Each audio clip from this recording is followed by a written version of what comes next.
All right. Now, can you hear me okay?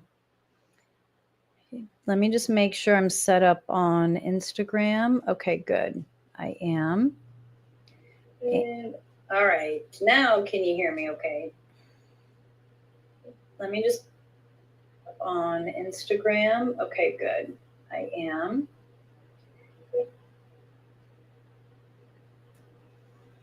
Okay, hopefully. Okay, hopefully if you're on Instagram, you can hear me. I had to mute myself over there. All right. Tonight, if you are new, I will re-edit this, take out all the extra talk. Sometimes I take out the discussion, sometimes leave the discussion in, and you'll have your guided meditation, and I will repost it. All right, so let me just check the comments, what we got. How is everybody? Patricia, Violet, struggling. How are you? Struggling too, but getting through it. What's going on? Talk to me. Why are we struggling? What are we feeling?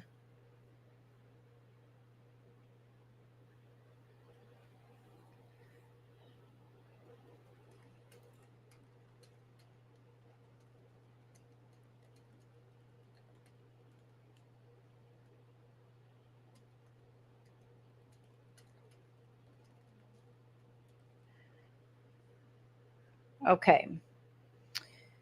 Let's see what we got. Struggling to be lost. We're feeling lost. Has something happened? Or is this just sort of in general, we're feeling just like the sense of why am I here? Interesting. Tonight's card is wellness.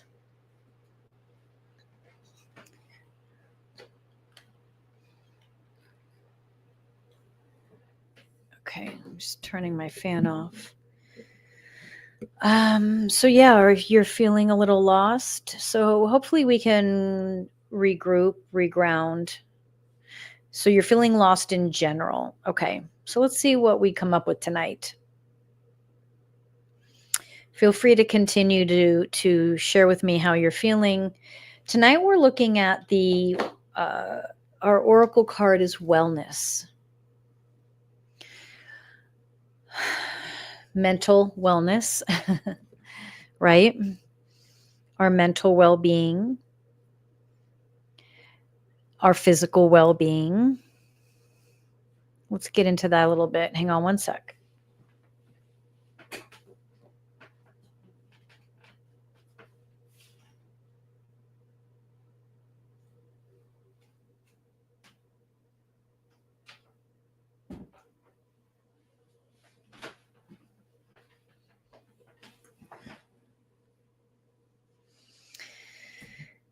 Okay, when we think about the word wellness, what does that mean for you?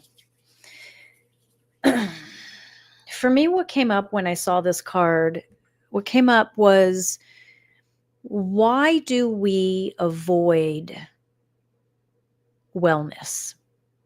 Why do we talk about how important it is? Why do we encourage others, friends, loved ones to find wellness for themselves?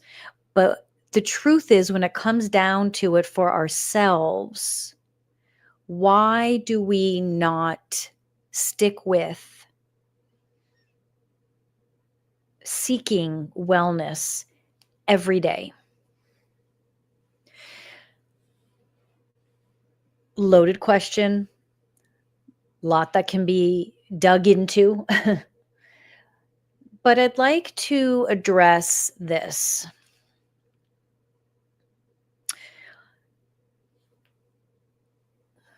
Wellness is something that takes practice and it takes commitment.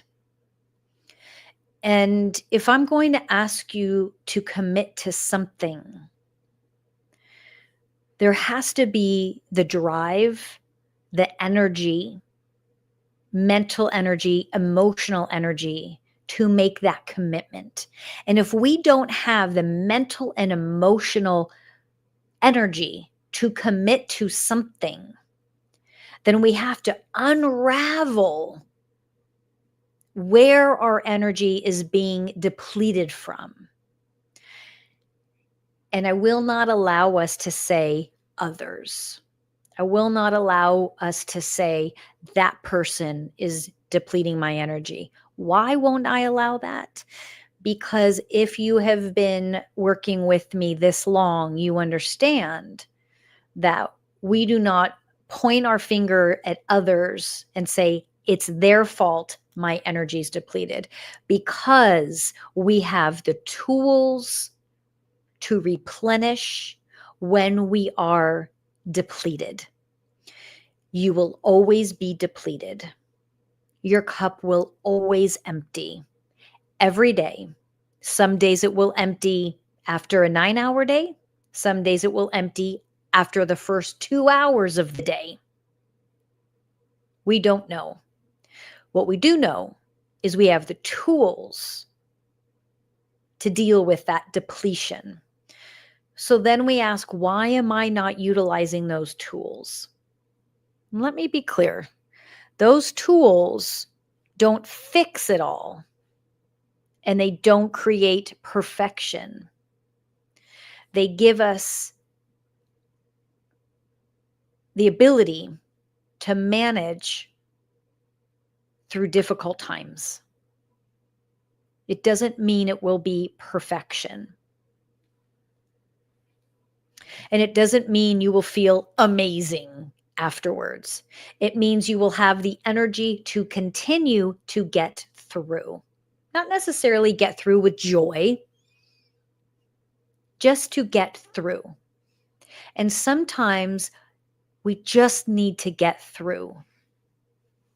Joy will come later.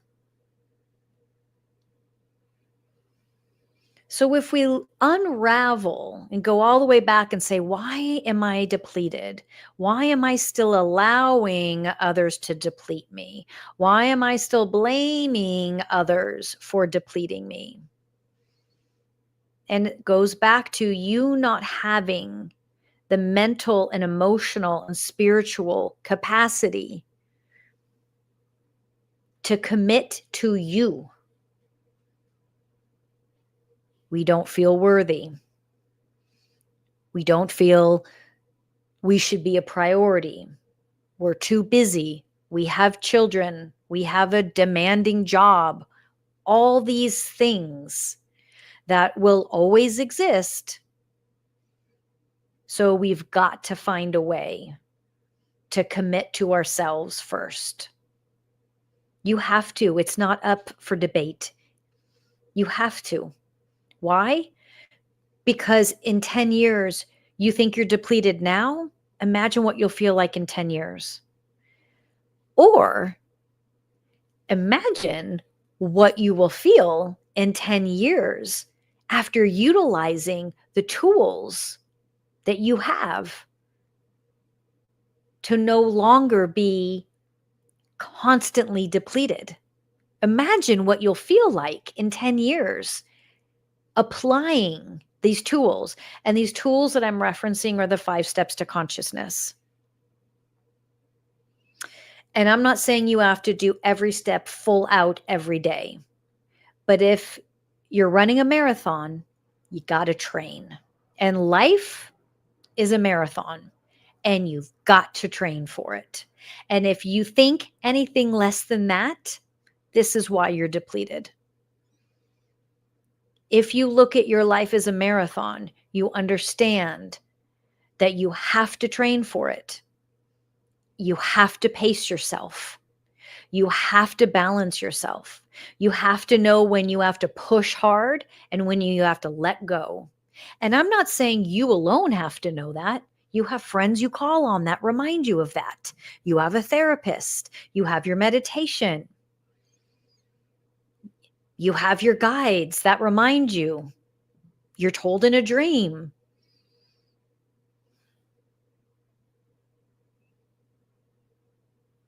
The 5 steps Daily meditation practice non-negotiable. Yoga once, twice a week. Therapy when we need it. Physical exercise, just walking. Doesn't have to be anything other than walking. And diet. Moving to a plant-based diet at your own pace, at your own time. Maybe you just trade out one meal a day and it's plant-based. So one meal a day, nothing but greens or whatever you want that to be. Yoga, once a week, do it on YouTube. So you do it from home. So you don't have to travel there. You don't have to pay too much. Meditation every day, non-negotiable, 60 seconds, 1 minute. That's it. Every day. Walking, take your kids, take your dog, do it on your lunch break. Do it for 15 minutes. When you first get home, find the time. Walking doesn't have to be every day, but it can be once a week, twice a week. Tiny, small, incremental steps of the 5 steps to consciousness. And next thing you know, you're feeling stronger and you're craving more of it. That's how you'll know it's working, because you will crave it. You will want to do more. You will want to make time to do more because you'll see the results. You'll feel clear. You'll feel like you can manage struggle a little bit better. You won't feel as depleted. And as you who listen to me a lot know, I always say, if you work a 9-to-5 job and you don't have your own office, find that meditation music or app, put in those earbuds, go sit in the bathroom stall and listen for 60 seconds. If you're having a hard day, if you're needing to refill your cup before the end of the workday, which is pretty normal. For me, when I was in corporate, I was doing that almost every day.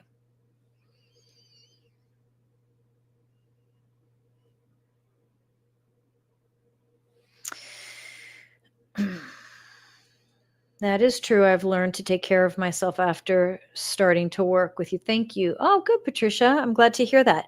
That doesn't mean you're not going to have off days. That doesn't mean you're not going to have days where you feel lost. We will still all feel this. Trust me, I do too. It's just like when people say, I can't meditate, my mind wanders. So does mine. That's why I meditate. Just this morning, my meditation practice, I spent most of the time navigating the mind. It is not unique to anyone else. It is unique to all of us. We all do it. We all go through it. But it doesn't, the 5 steps of consciousness does not clear us of pain and suffering and sadness and feeling lost and feeling let down. We still are going to feel all those things. The difference is how long you will sit in it, how long you will feel it for until you go, okay. Or you'll say, you know what, I'm going to give myself a week and I'm going to sit in this for a week and then I'll come out of it. But you see how you're starting with it. You have choice. You have that power to choose and say, I'm going to feel this for a few days. I'm going to give myself that, and then I'm going to find a way out. And the way out isn't just seeing the positive, because we all know that's BS now. The way out is going deeper into meditation. The way out is exercising the body. The way out is strengthening and refilling your cup until, okay, I'm back. I'm back. It's not one meditation that brings us back. Sometimes it is, but a lot of times it's not. So really understanding how this all works. Here we go. Closing the eyes. 3 releasing breaths. Deep inhale through the nose. Exhale, blow it out.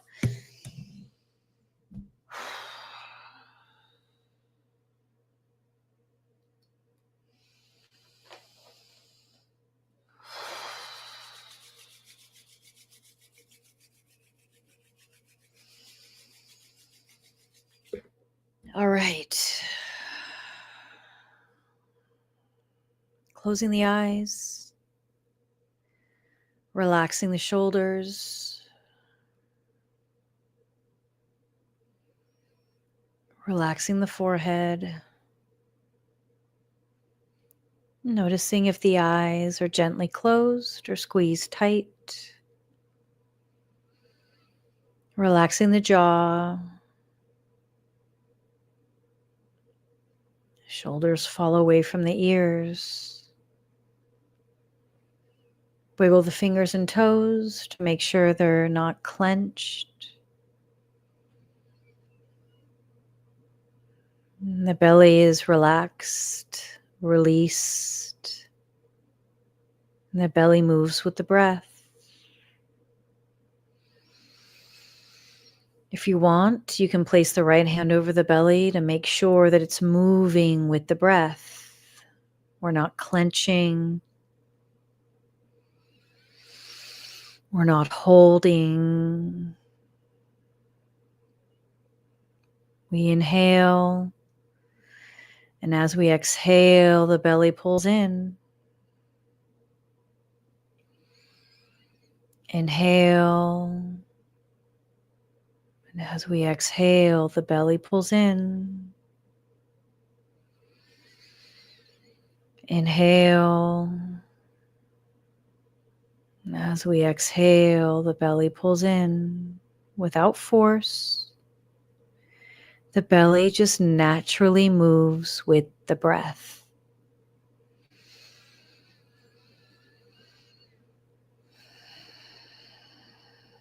Wherever you're at, blow all the air out. Bringing the first finger and the thumb together.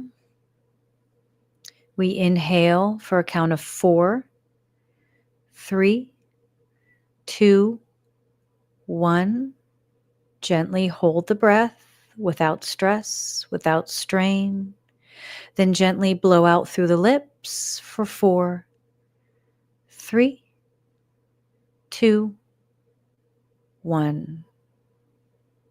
Inhale through the nose for 4, 3, 2, 1. Exhale through the lips for 4, 3, 2, 1. Inhale through the nose for 4, 3, 2, 1. Exhale through the lips for 4, 3, 2, 1. Holding the fingers in what's called a Gyan Mudra, with the first finger and the thumb touching. Make sure the rest of the fingers are relaxed. Make sure that the hands are released and relaxed. They're not tense or clenched.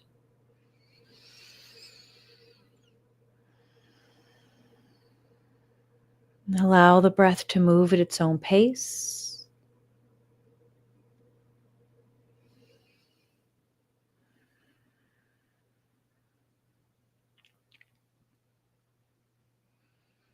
Make sure the cheekbones are at ease.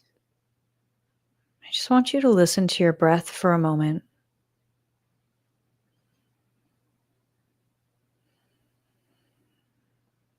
Feel the breath. Hear the breath.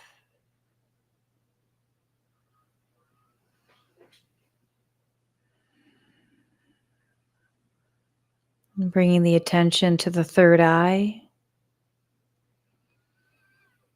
Kaleidoscope of colors move through the third eye. Purple, yellow, green, blue. If other colors come up, allow them, use them. But tonight the focus is a kaleidoscope of colors that moves through the third eye.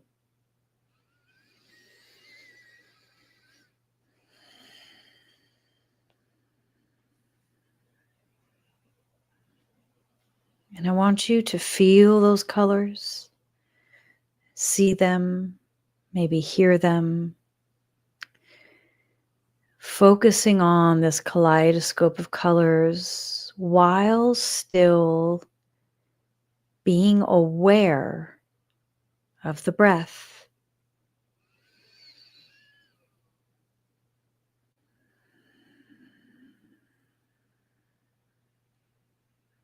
Not moving the breath, but becoming aware of the breath, hearing it, feeling it.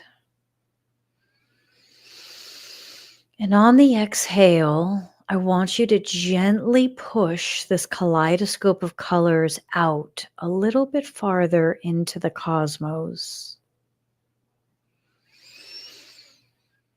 So with a gentle inhale, as you exhale, push this vision of color out into the cosmos just a little bit farther. Allowing the inhale and the exhale of the breath to move the colors through space, through time, while still connected to your third eye. These colors represent change. They represent your consciousness. And they represent your thoughts, opinions on you. So we inhale gently, and as we exhale, we see, feel, gently move this kaleidoscope of colors deeper out into the cosmos, expanding who we are out into the cosmos, expanding our reach, expanding our knowledge and our connection. Be here for a moment as you breathe. We aren't forcing the breath. We aren't pushing the breath. We're working with the breath and with the colors.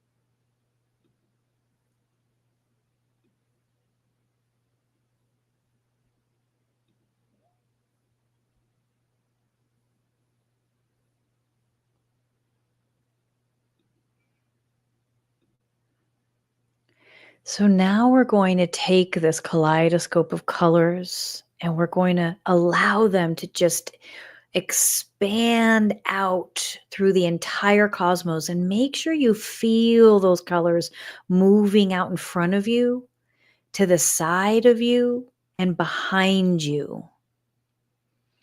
Allowing this to move through you. Let the breath go.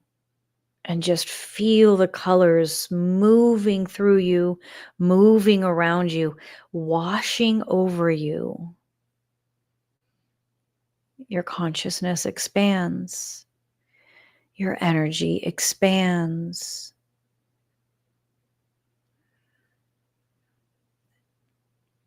You're allowing yourself to be the universe.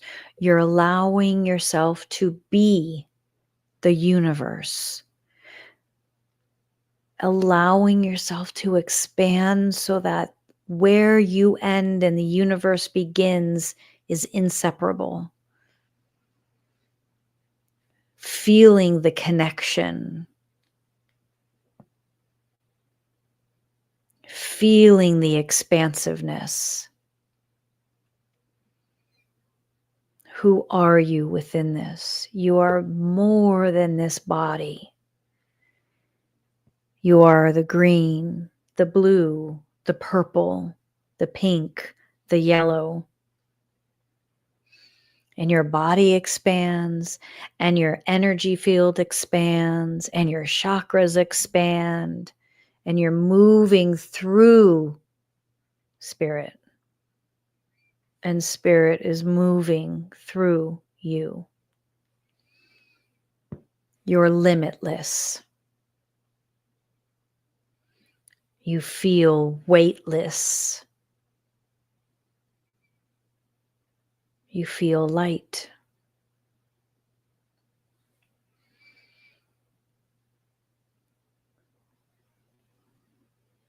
Allow the colors to remain out there, to remain outstretched, but you bring yourself back.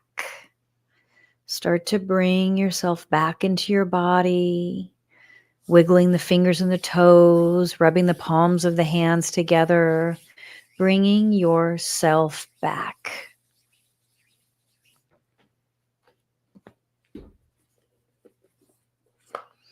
When you're ready, gently opening the eyes. Just staying still for a moment with the eyes open.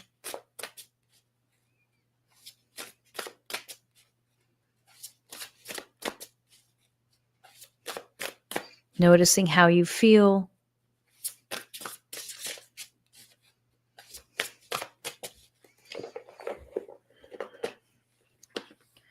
We'll do a quick read and then I'll let you guys go.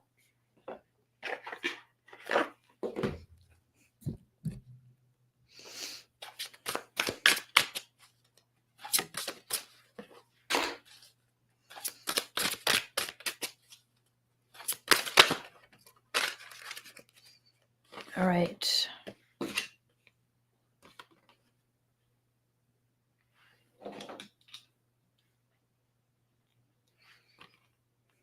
Card 1, card 2, card 1, card 2. Card 1, you're putting someone in an impossible position. You're putting someone, for some of you, you're putting someone up on a pedestal that they shouldn't be on. And they may not be jerks about it. They may just be like, don't put me up there because there's nowhere for me to go but down. And what you're seeing isn't the whole picture. Because whenever we put someone up on a pedestal, we're not seeing the whole picture because nobody is perfect and should ever be up there, right? But you're idolizing someone or something and not seeing the whole picture. It could be, and when I use the word idolize, I use that gently. So it could be a partner or a relationship or a friendship that you're in, and you would say, I'm not idolizing them. I don't mean it to the extreme, but I mean, you're not seeing clear. You're not seeing clear because you're seeing them as something or someone that isn't connected to you or is better than you or bigger than you. And this is causing a gap, a problem. Or it's the reverse and you're seeing yourself as better than, bigger than, and it's causing a disconnect, causing a rift, causing a problem in the environment or situation.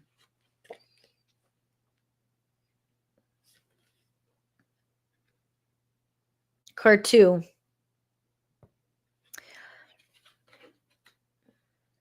Success brewing out of chaos, drama, distraction, partnership or success coming even though there's a lot of noise.